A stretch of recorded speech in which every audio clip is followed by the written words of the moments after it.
Hi, friends. These are my animals. These are these cats are out of my house. मेरे घर के बाहर के बच्चे हैं ये। इनको मैं रोज़ सुबह और शाम खाना खिलाती हूँ जितना मेरे से हो सकता है। कभी मच्छी सुबह ये लोग को एटलीस्ट 200-300 की मच्छी लगती है। ये जो वीडियो अब जो चल रहा है ये मेरे घर के बाहर के बच्चे हैं। They are at least 16।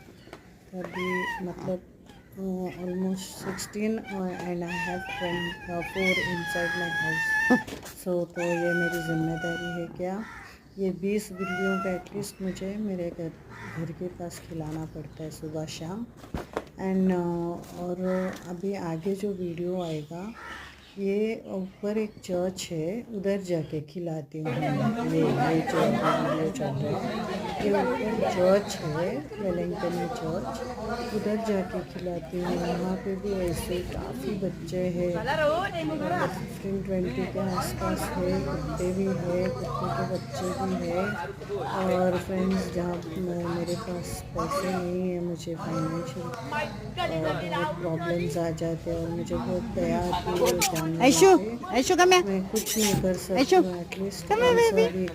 हफ्ते में शनी एक बार मैं come. जाकर खिलाती हूँ। कभी Come on बाबू. कभी 2 बार हफ्ते में, कभी 3 बार, जैसे जैसे मेरे पास अरेंजमेंट होता है पैसे का मैं कर लेती हूँ, दे देती हूँ। पैकेट फूड भी उधर रख के आ जाती हूँ। केयरटेकर को बोल देती हूँ, चर्च की जो केयरटेकर है उनको बोल देती हूँ थोड़ा थोड़ा खिला देना।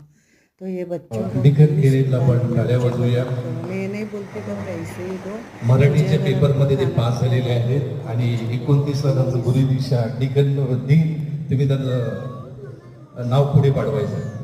पुढचा प्रश्न माझा असणार आहे, बघा धर्मगुरूच्या जीवनामध्ये अडचणी असतात, आपण ज्यांना आपण बोलता